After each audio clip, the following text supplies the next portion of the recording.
Angang unaba numit 9 surakpada mayumdagi thokraga Nambun Turendagi Sina Phangkhiba Nirodagi postmortem examination gi report pirakle. Asphyxia na maram oiduna siba oigani hairi adubu histopathological amasung toxicological gi report ngairi. Mahangna selamba pingmasu gi phanek mafam kayada segairam ki report. Asumba wayen phangriba phawba khongpham hongdana lepkhigani JAC.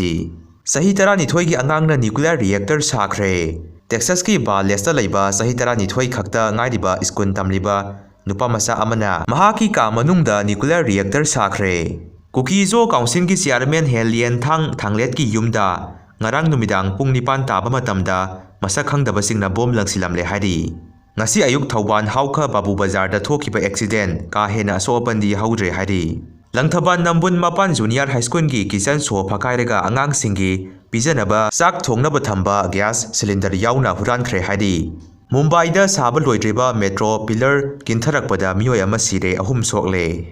Mahiroi singna khunai asigi yumbi oibadina makhoibu maru oina laugadabani. Chief Minister Yumnam Khemsal. Manipur thugaiba pamba kharana insilakpa satkumsi haina MP Bimon na phongdokre. Thugaibagi mahutta pusinabagi politics ne hena thajai nemsa kipjen. Chief Minister Khemsana Kanglup Khodimak pusinaba honari. Kanglup amatada phattaba wakhan thamde. Lanthabal Khunjamaya Lekaida Bhoot Tamnabadagi Tumba Ngamdana Maira Paibi Singna Sanglaga Leire hari.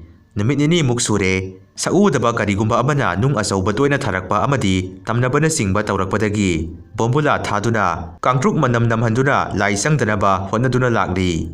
Kuki singna mayum makai mai thadoktuna awaba taraba tangkhun isininaw singi damak kwakta relief camp amadi moirang relief camp da leiriba IDP singna angamangamba khaidaduna sana thaknaba amadi phirona singba kaya mateng pangkhre. National Highway singda maitai amadi tangkhun singna maning tamna chatpa yadriba asigi mayokta Supreme Court da apin chalagani Malem Thongam. Sina Laimayum numit 5 gi manungda Changjarkkadabani KCP PWG MC unification. Chief Minister Yumnam Khemsana Pangkaida Sainik School da hojik semgat sagatpagi thauramsing ngasi hakthengna yengsinkhre. Manipur lengak amadi police na lobu ngakpiyu lobu ikai khumnabiyu si hais bijoi. Tha asigi tang kulhumdoi phawbugi manungda anoba lengak asigi minister expand tawraba yai minister local. Iwan gi khongjangna sen ka hena thadaduna phijang khalamba sing adu kharati hanthare.